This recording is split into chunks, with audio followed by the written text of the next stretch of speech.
Just like you said, you're going to listen to this while you're working on the computer and feel like you're a world-class hacker, which I am absolutely not. I'm like, the people in this track are typing faster than me. Mm-hmm. Yep.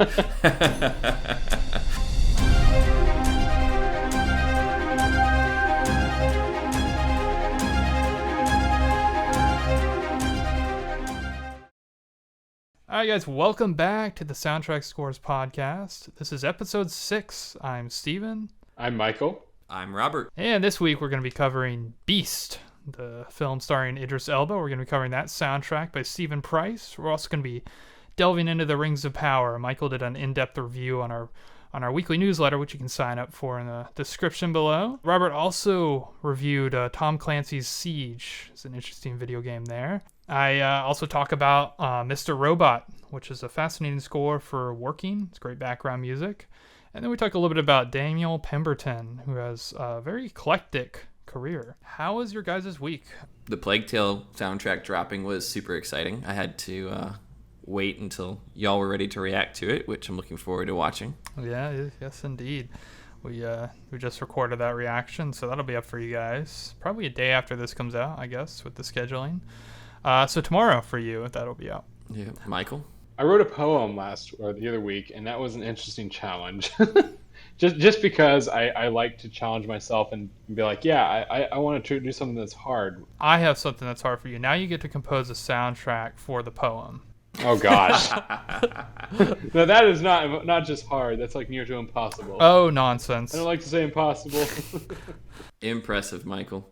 I saw something interesting about Dragon Con, which is coming up this weekend. I will not be going, but I saw that they're going to have a concert there with the Georgia Orchestra, and it's going to be like soundtracks. Oh, What? man. Yeah, it says it'll be symphonic versions of some of your favorite scores from iconic film and TV shows. Wait, what day? Saturday, I believe. And unfortunately, the Saturday only tickets are sold out. I reviewed a score that kind of caught me by surprise this week because I reviewed Beast, the film that just came out with Idris Elba. I kind of wasn't expecting a whole lot because just the way it was marketed with the movie, it felt like kind of just another movie, like another kind of action survival movie that was coming out. So I wasn't expecting a whole lot from the score. But I don't know if you guys got a chance to listen to any of my top 3. I was pretty impressed with this one. Michael, you were listening to it earlier. What'd you think? I was, and I got to listen to the first one. It was very unique. And I read your review you wrote about it, and yeah, I must say I'm very, very intrigued. I want to listen to more.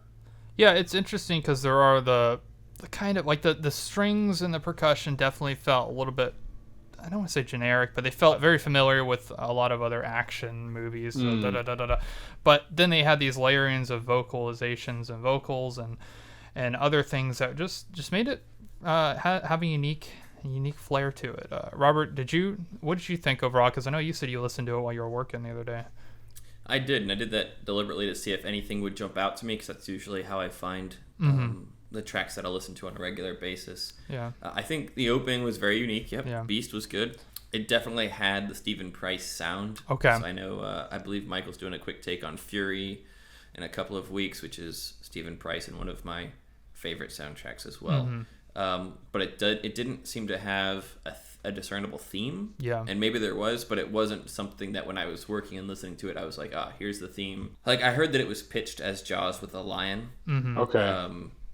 But I also didn't notice any Here Comes the Lion music. Obviously Jaws has the Here Comes the Shark music. Right. I didn't really take that into account as much as I should have.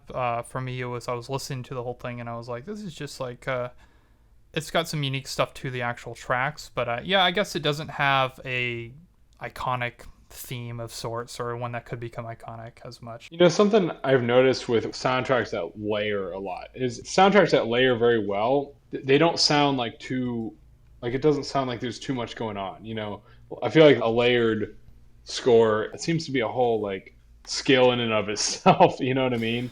Yeah. Oh, for sure. I did like the vocals on this one, like with the layering of that. I thought they did some unique things because at times it's kind of this grand, beautiful vocals that, you can picture African vistas and stuff. But then there'll be times like I do know the track when I'm guessing is when the lion's attacking or something. They kind of shifted this kind of eerie sound, and I don't know if it stood out to you, Robert, but on the track In His Territory Now, one of the tracks, the kind of tempo and there was some kind of instrument along with it almost reminded me of like panicky breathing. Interesting. It's really cool.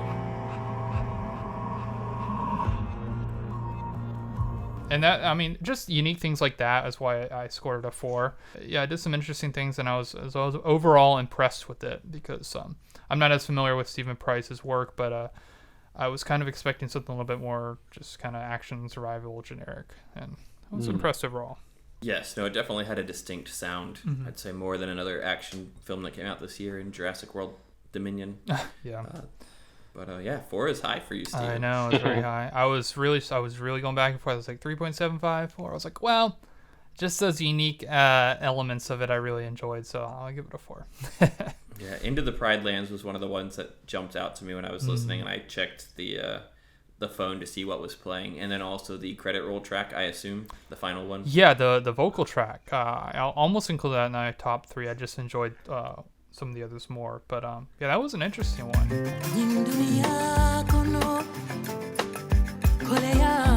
You know something's a good track when you have to go check and see what the name of the track is for later. 100%. Absolutely. It's a good metric. Yeah. Yep. And then as far as other things that we're doing this week, I assume some of us are watching Rings of Power tonight. And some of us are waiting till others of us watch the Rings of Power and report back. I definitely want to check it out this weekend. I don't know if I'll be able to tonight, but I'm really, really interested, and I'm hearing good things about it. I haven't really heard anything bad yet, so I'm cautiously optimistic about it. Rotten Tomatoes isn't a big fan, but it's hard to tell if it's the haters or the people who actually didn't like it. Yeah, because there's definitely that crowd. It's kind of a split crowd, I feel like, with this one. It's got big shoes to fill, I guess. Yeah. Most people were saying the visuals are gorgeous, which we all expected, and that the music was really good, which I think Michael has some deep knowledge of. Yeah, you really delved into it this time. I was impressed with your review, Michael. Oh, yes. I wrote a very long review in our newsletter. We've got the link in the description below for you if you guys would like to subscribe to our newsletter. Now, the thing about this score is, at first listen, there were some certain tracks that I absolutely loved, and then there was others that I didn't jump out to me as much. But the more I've listened to this score, the more I like it. I believe it. I was doing some research, and you know what? This was major brownie points in my book. Was Bear McCreary was talking about how he has, in some of the vocals, multiple languages from Tolkien's Middle-earth in there. He's got 2 Elvish languages, a Numenorian language, and of course the Black Speech of Sauron. And I was like, wow, that's impressive.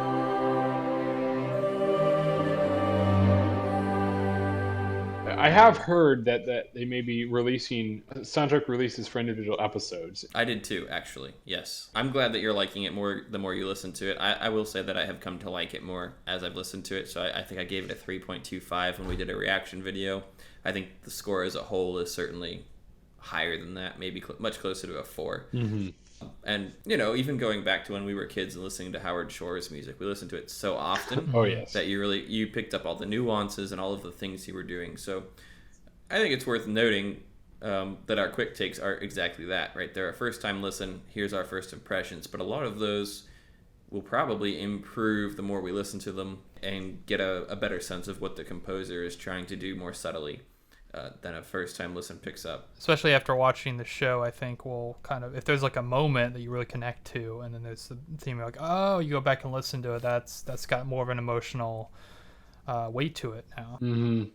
Yes, we shall find out. But yeah, thanks for that deep dive, Michael. That's really cool. Absolutely. Yeah, I saw you went into some of a lot of the tracks themselves. It's really great. So yeah, sign up for the newsletter and check that out. Michael really went all in on that one. It seemed pretty thematic. It wasn't super atmospheric. Would you agree, Michael? Oh, absolutely. Absolutely. Yeah. Unlike what I listened to this week, Tom Clancy's Siege. Oh yeah. Nice segue. Nice segue, Robert. Which it wasn't a bad soundtrack. It was very, very atmospheric, as it should be for a game where it's, spec ops against terrorists. It's definitely a favorite game for me. It ruined first-person shooters otherwise, just because it's very tactical, which is wonderful.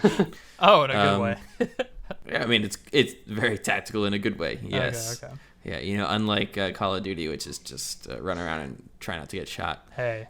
This one's more of you got to talk with your friends and or the people in your squad, and you use devices and you set traps or whatever. That's and, cool. You enter the buildings in strategic ways, and it's usually you're trying to get a hostage out or take out everybody on the other team. No, you just got to get into a vehicle in Warzone, just drive in there and just not even play anything. That's the best way to do it. It is a lot more fun sometimes. I would agree. Yeah. Yeah. But this was Ben Frost and Paul Haslinger. Ben Frost did Dark Cycle 1, which Michael listened to last week, and I was not a huge fan of. So I did want to give Ben Frost another shot. And again, it's very similar to where I think I agree with you, Michael. He's really good with the atmospheric, the background. It's layered and unique industrial sounds, but it's not something that I'm going to go listen to unless I'm playing Airsoft with my friends. Yeah. And I'm like, we need to get these massive speakers in the yard and blast Tom Clancy's Siege and the Dark Cycle while we're shooting at each other. Really up the ante. Paul Haslinger's tracks, because the album does say who composed each one, and it's kind of alternating. His were a little more thematic. I think almost all, if not all, of my top 3. I think the first 2 were Haslinger, and the last one was Frost. Yeah, I was just gonna ask if Purple Heart was Haslinger. Yep, Purple Heart and Loadout are Haslinger. Purple Heart was interesting. I listened to that one. The textures in that one are really fascinating. Yes. There was a kind of distorted, higher pitched part that, in a weird way, almost sounded like whale calls. I don't know if that struck you that way either.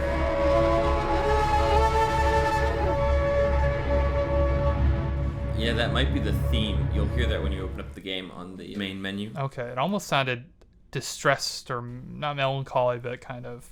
I think I know the sound you're talking about, and that's the closest thing the game has to a theme, because you can recognize it and it comes up over and over again.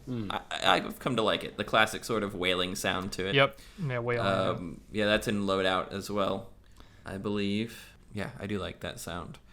Yeah. Did you have any time to listen to it, Michael?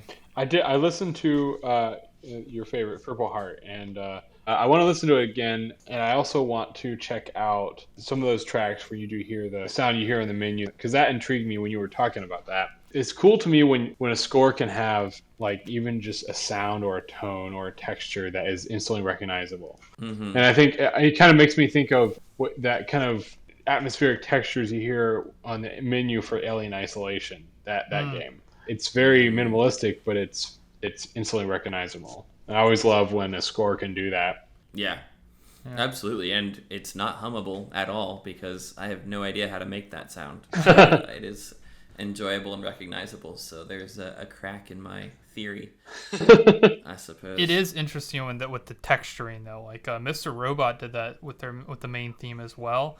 Robert, I'm really curious what you thought, because you said you listened to that while working. I did, and I felt like I was hacking. Yes, just like you said. Like you're gonna listen to this while you're working on the computer and feel like you're a world-class hacker, exactly. Which I am absolutely not. I'm still trying to, I like picking my way around the keyboard. Yeah. I'm like, the people in this track are typing faster than me. Yep.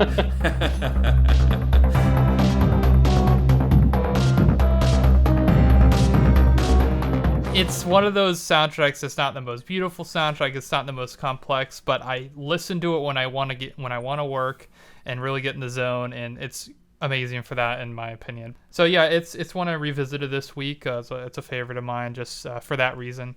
Definitely not one you could just kind of put in the background of when you're just trying to relax. But it's great for working, and I've revisited that many times. Yeah, start playing it when you have your next dinner party. That's right. So yeah, thanks for introducing us to the Mr. Robot. I had no idea that it was good. It was, that good kind of atmospheric where there's definitely specific tones to it. Mm-hmm. It's enjoyable to listen to. Like you said, it's repetitive and not jarring. So yeah. It's good background music when you're working on a desk job, and keeps you energetic because it moves fast. It does. He won an Emmy for that as well. Oh, really? Did he really? Do you know what else he's done? I'm not really familiar with Matt Quayle. Yeah, he was a music programmer on like The Lincoln Lawyer and Drive. Additional composer on Far Cry 4 and The Last of Us Part 2, actually. That's interesting. He's composed American Horror Story, American Crime Story. But yeah, I hadn't heard a ton of his stuff either other than Mr. Robot. One thing I will say is pretty fascinating I found when I did research with this is the theme for the main character, Ilya, is kind of this... He said he played around with a major minor idea. Yeah, what does that mean? He's like an unreliable narrator. There's a lot of stuff going on like that. I guess you could say psychological thriller at times. So played around with that with the music, and I thought I did it really well.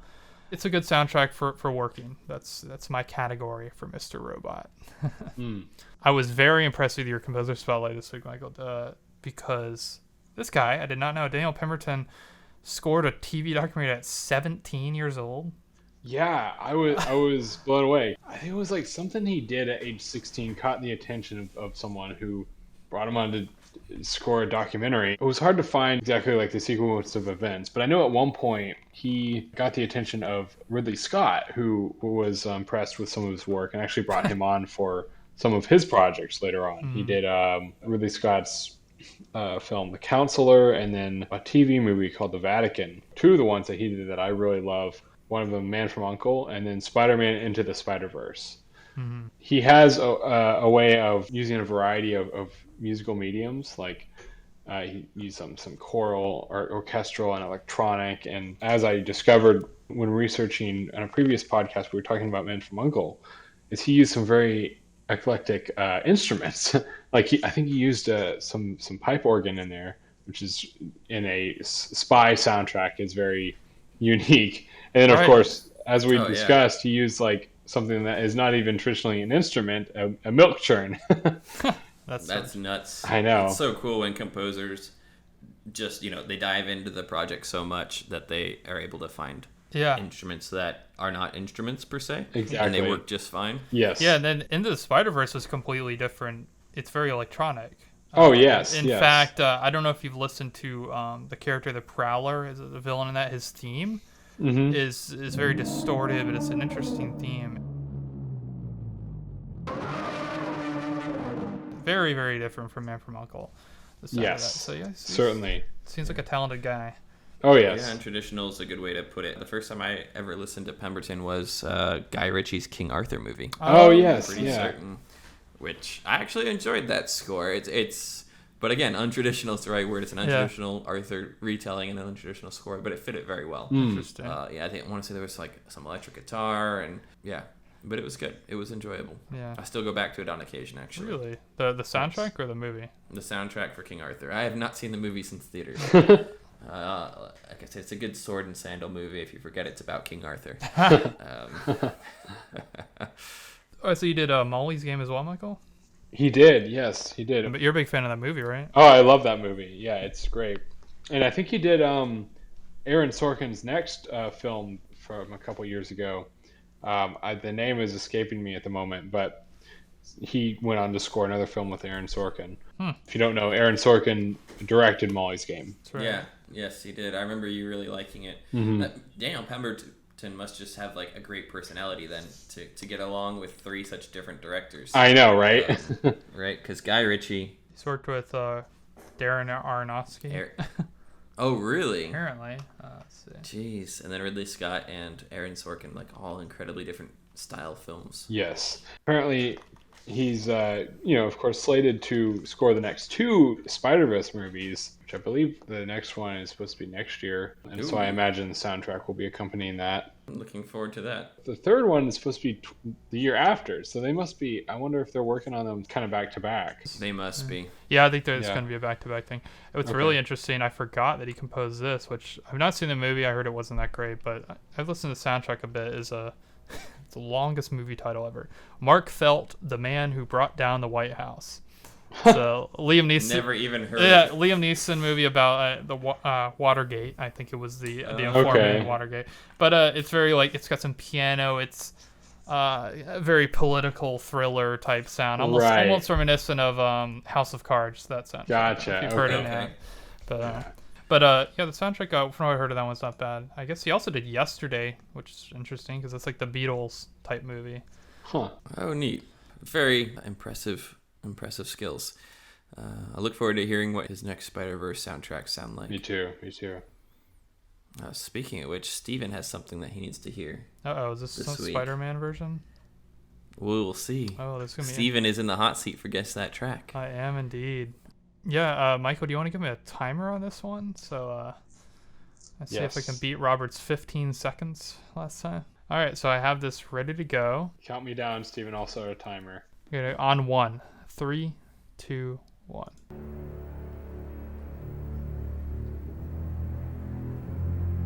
my gosh.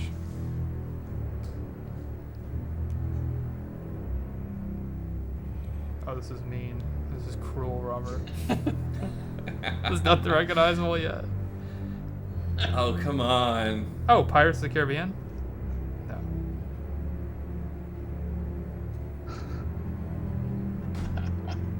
The Dark Knight Rises. The Dark Knight Rises. Nope. What the heck? You have gotten the composer right both guesses, though. It says Hans Zimmer. I swear, if this is like Amazing Spider-Man or something, that's just me. It's a movie I know you've seen multiple times. I'm stumped. All right, give it time. Wait a minute. Oh my gosh. Gladiator? It really gets gooder. There it is, Gladiator. Oh my gosh. That took me over a minute. Okay. Keep going. Do you know the track? I do not know the track. Or at least the moment in the movie? I believe it's the moment at the end when he dies. Or when he takes off the I Am Maximus when he takes off the helmet. Not yet. Okay. No. Well. Not quite that far along. Okay. Am I not merciful? Am I not merciful? Oh my gosh. It's when the Emperor and he are riding up on the lift going into the That's arena. right. Nice. And you get like about 2 minutes in, you get one of my favorite moment in Gladiator. That was a bit mean. It was a little hard. I was like, Steven was rushing me. I'd forgotten to send him something, and I was like, all right, well, I know he used to say Gladiator was better than Braveheart, so I'll send him something from Gladiator. No, it's a great track. I just I'm gonna lose all credibility at this point. I guess you're good. You're good. I bet most of our guests would not have gotten it at that time. It definitely sounded like it could be Davy Jones in there, or Dead Man's Chest. That's something in there. That was actually really cool to hear you guess the two other Hans Zimmer tracks, to be like, okay, well, this at least he has a sound. Well, to be fair, as we've discussed before, Gladiator does have some little subtle motifs that have shown up in subsequent movies, whether it be Hans Zimmer or one of his proteges, one of his many proteges. That's true. Yes, but I couldn't straight up give you Now We Are Free. I mean, that would have been right away. I love that song. I was like, I can't do that. That about wraps it up for this week. Thank you, everyone, for listening. We always appreciate the likes and comments. You guys give some great comments on the Rings of Power reaction. And make sure, if you enjoyed this, to rate, review, and subscribe on your podcast platform of choice. If you give us 5 stars, that really helps us out. It helps with visibility, and we can keep doing this.